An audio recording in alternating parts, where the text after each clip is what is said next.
níṣẹ́ ni ọ̀rọ̀ tí gómìnà tẹ́lẹ̀ ní ìpínlẹ̀ ọ̀ṣun tó tún jẹ́ mínísítà ọ̀rọ̀ ààbò inú ìlú lórílẹ̀‐èdè yìí tẹ́lẹ̀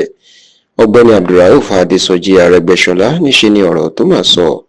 lórí ètò ààbò orílẹ̀‐èdè nàìjíríà àti nípa ìjọba ààrẹ bọ́lá ahmed tinubu níṣẹ́ ló máa ti di ariwo ńlá èyí tí àwọn èèyàn tí wọ́n ń fà mọ́ra wọn lọ́wọ́ lórí ẹ̀rọ ayélujára tó ń pè ní social media tó sì di nǹkan tí àwọn ọmọlẹ́yìn ààrẹ bọ́lá ahmed tinubu àti àwọn tó jẹ́ ọmọlẹ́yìn Arẹ́gbẹ́ṣọlá tí wọ́n jọ ń tàwọn síra wọn tọ́jọ́ ń sọ̀kò ọ̀rọ̀ sí ara wọn sí. ǹjẹ́ ọ̀rọ̀ wo ni ọ̀gbẹ́ni abdulrauf adésọjí Arẹ́gbẹ́ṣọlá sọ tó di ariwo àti àwọn ọmọlẹ́yìn ẹ̀ àti tàwọn ọmọlẹ́yìn Tinubu tọ́jọ́ ń sọ̀kò ọ̀rọ̀ síra wọn? ó máa ní ọ̀rọ̀ tí bàbá náà tó sọ lọ́jọ́rùú tí í ṣe ọjọ́ Wednesday ọ̀sẹ̀ tí a wà nínú èyí tí í ṣe ọjọ́ 19 nínú oṣù kọkànlá ọdún yìí the 19th of November 2025 ìlú Iléṣà tó jẹ́ ìlú abínibí ní Arẹ́gbẹ́ṣọlá ní ìpínlẹ̀ Ọ̀ṣun inú sì ti sọ ọ̀rọ̀ tó di ariwo àti wàhálà náà lásìkò tí Arẹ́gbẹ́ṣọlá tó lọ ṣe ìforúkọsílẹ̀ ọmọ ẹgbẹ́ òṣèlú African Democratic Congress tó darapọ̀ mọ́ lóṣù díẹ̀ sẹ́yìn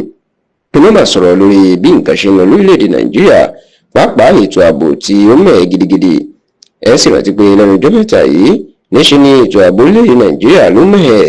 tí àwọn Fúlàní apààyàn àti ajínigbé tíjọba ń pè ní báńdíìtì lábẹ́rẹ̀ sí ni máa fẹ̀mí àwọn èèyàn ṣòfò pàápàá àwọn ọmọ iléèwé obìnrin ní ìpínlẹ̀ Kebbi tí wọ́n jí gbé àti ṣọ́ọ̀ṣì Christ Apostolic Church CAC tí wọ́n yàwọ̀ tó ti lọ pààyàn tó jẹ́ àwọn èèyàn kó ní ìlú Eruku ní ìpínlẹ̀ Kwara. gbogbo eléyìí ìní Arẹ́gbẹ́ṣọlá máa ń sọ̀rọ̀ sí ní ìlú Iléṣà lọ́jọ́ Wednesday ọ̀sẹ̀ tí a wà nínú èyí. bàbá Kàbírù gẹ́gẹ́ bá ṣe máa ń pe Arẹ́gbẹ́ṣọlá jẹ́ kó dì í mọ̀ pé bí ètò ààbò orílẹ̀-èdè Nàìjíríà bó ṣe rí lásìkò yìí ó máa pa òun lẹ́kùn ó sì bà òun nínú jẹ́ gidigidi. ṣùgbọ́n Arẹ́gbẹ́ṣọlá wá sọ̀rọ̀ tó dariwo ó ní bí àwọn ọmọ Nàìjíríà bó bá fi lè dìbò fún àwọn èèyàn ẹgbẹ́ òṣèlú ADC òun ó ní tẹ ẹnu kọ́ ó tètè bọ̀lì kọ́ kì í sì ṣe pé òun jẹ ẹnu tàbí pé òun sọ̀rọ̀ òṣèlú ó láwọn yóò fòpin sí ìpànìyàn àti ìjínigbé tó ń ṣẹlẹ̀ káàkiri Nàìjíríà nítorí pé ọkàn ń balẹ̀ òun mú àwọn táwọn jọ ṣàkóso ẹgbẹ́ òṣèlú African Democratic Congress ADC. ọ̀rọ̀ tí Arẹ́gbẹ́ṣọlá tó sọ rèé tí ó fi di ariwo ńlá níṣẹ́ ni àwọn ọmọlẹ́yìn ààrẹ Bọ́lá Ahmed Tinubu ni wọ́n wá bẹ̀rẹ̀ sí ní máa sọ̀kò ọ̀rọ̀ sí i. wọ́n ní ṣó ti gbàgbọ́ pé ọdún 8 ló lò ní inú ìjọba olóògbé Muhammadu Buhari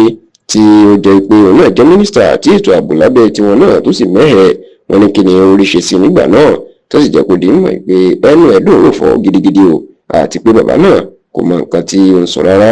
ṣùgbọ́n níṣe ni àwọn olólùfẹ́ àti alátìlẹyìn Arẹ́gbẹ́ṣọlá náà ń gbèjọ o wọ́n ní òdodo ọ̀rọ̀ inú ń sọ wọ́n ní gbogbo àwọn tó ń bá Arẹ́gbẹ́ṣọlá wọ́n ní ṣe wọ́n fẹ́ parọ́ ní pétú ààbò ti dàrú pátápátá lábẹ́ Tinubu tó sì ń jẹ́ kó di mọ̀ pé ó ṣeé ṣe kí Arẹ́gbẹ́ṣọlá àti àwọn yòókù ọmọ ẹgbẹ́ òṣèlú ADC kan ní ọ̀nà àbáyọ sí ìṣòro ètò ààbò ìyànká ni wọ́n dìbò fún wọn.